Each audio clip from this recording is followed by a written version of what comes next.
The Bachelorette episode 4 recap highlights. David returns. We see finally his face. What's up? 2 one-on-ones. Park City, Utah. We finally get a rose ceremony at the end of an episode. Blanc is getting a lot of screen time. You see him in the beginning of this episode, and previously, I mean, he doesn't get a lot of screen time. We just see him, and you know, it kind of sets the stage. You know something's gonna happen with him, and something's gonna happen later on in the episode between him and Becca or whatnot. And Blake casually mentioning he wants 3 to 5 kids, and Becca's like, oh, nope.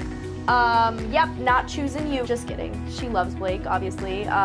He's definitely a front runner. Okay, and David's face, not so bad. I mean, people are acting like it was like split open. He's missing an eyeball. His nose fell off.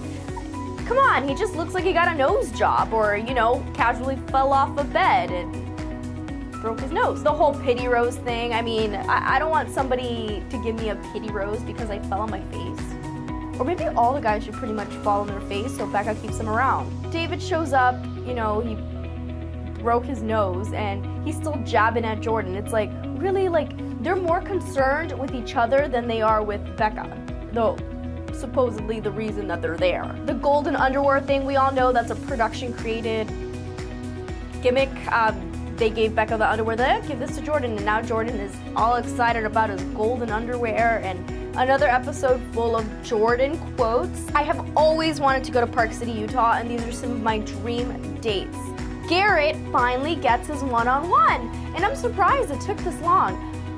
I mean, we're only in episode 4. You can tell that Garrett is obviously one of her favorites, even though he's not America's favorite.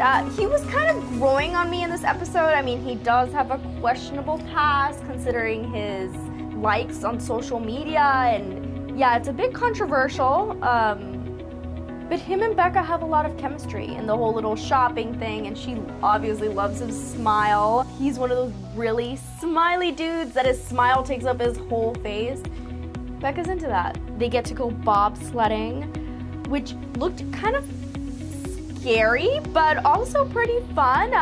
They got to hang out with some Olympians, some silver medalists who were teammates and then eventually fell in love. So there is romance in bobsledding. And Garrett mentions that he was married before, just, you know, kind of throws it over there like, oh, yeah, and at 23, we were dating for like a year, and then I got married, and we were married for like 2 months.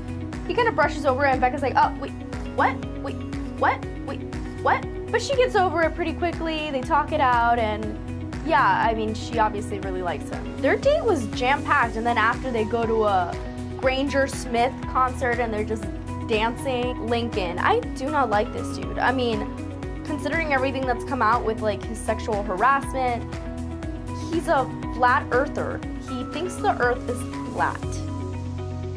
I mean, it's not like we have satellite photos of Earth or scientific proof or anything. Yeah, he's a firm believer that the Earth is flat because of friction and gravity. Okay. And all the guys are just kind of like,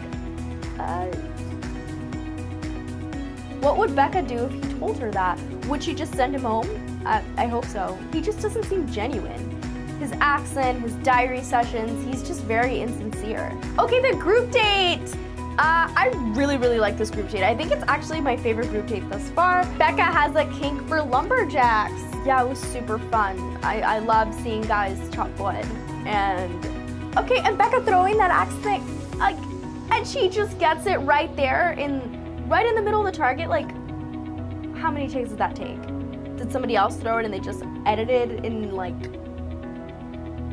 a creative way? And I love how John shined really bright. I mean, I would have never thought the tech guy, the creator of Venmo, would have done so well in this. Yeah, I obviously thought Blake was gonna win, and you know, John ended up doing it. And I was super, super surprised by Jordan. He was able to just like cut it right in half. I was like, wow, like everybody was judging him, being like, oh, Jordan's not gonna be able to do it, and then he did it. Like, he proved everybody wrong. Like, good for you. And after the group date, the whole dinner, and Jordan gets undressed, shows Becca the underwear she gave him, and kind of forces her to kiss him. Like, and Becca's just like dying of laughter. She's just like, She can't take him seriously. The only reason he's still there is because he's funny and entertaining, and production's like, we need to keep him here. Like, people are watching this show to figure out what's Jordan gonna do next, what's Jordan gonna say. Like, he's a joke. It really bothered me that now Colton is getting involved in this whole drama, and you know that it's not genuine. It's just kind of like production pushing him to get involved because he's like talking in the diary session and like smirking, and it's like, I don't know, are you really that bothered? Are you tired of all these antics? Like, or are you just happy you're on TV? It never ends up well for the people that get involved in drama. The guy that tries to be the martyr, the hero, and goes against these villains, like, they end up going home too. You know, you have to stay as far away from the drama to be the golden boy, the guy that's eventually chosen at the end, or the guy that eventually becomes the Bachelor. Let's talk about the big thing that happened this episode, John Blanc, which I'm convinced obviously is a stage name. It's just too perfect. Like, he's a connoisseur and his name is John Blanc. Like, it just goes perfectly. Like, I don't know. Or it's his given name and he's like, you know what? My name would be perfect for being a connoisseur. Okay, John Blanc gave Becca a perfume that said Miss Becca Blanc. If somebody gave me that, I would freak. And how did he get that made so quickly? And I don't know, he's been in the house. Did he make it before and bring it with him? I wonder what it smells like. Did he just put some like filler in there just so he could show it on TV? I don't know. I was not digging him. He was getting very desperate and needy, and Becca was not feeling it. And then he like forced her to kiss him, and she obviously didn't want it. Like, he goes to like whisper or something and then moves her face. Like, I'm sorry, that's harassment. Then he tells Becca that he's falling in love with her. And Becca's like, no, she obviously doesn't feel the same way. And like, it was just a very real reaction where she's like, it's only been like, what, like 2 weeks or whatever. They haven't even had a one-on-one, and he's like in love.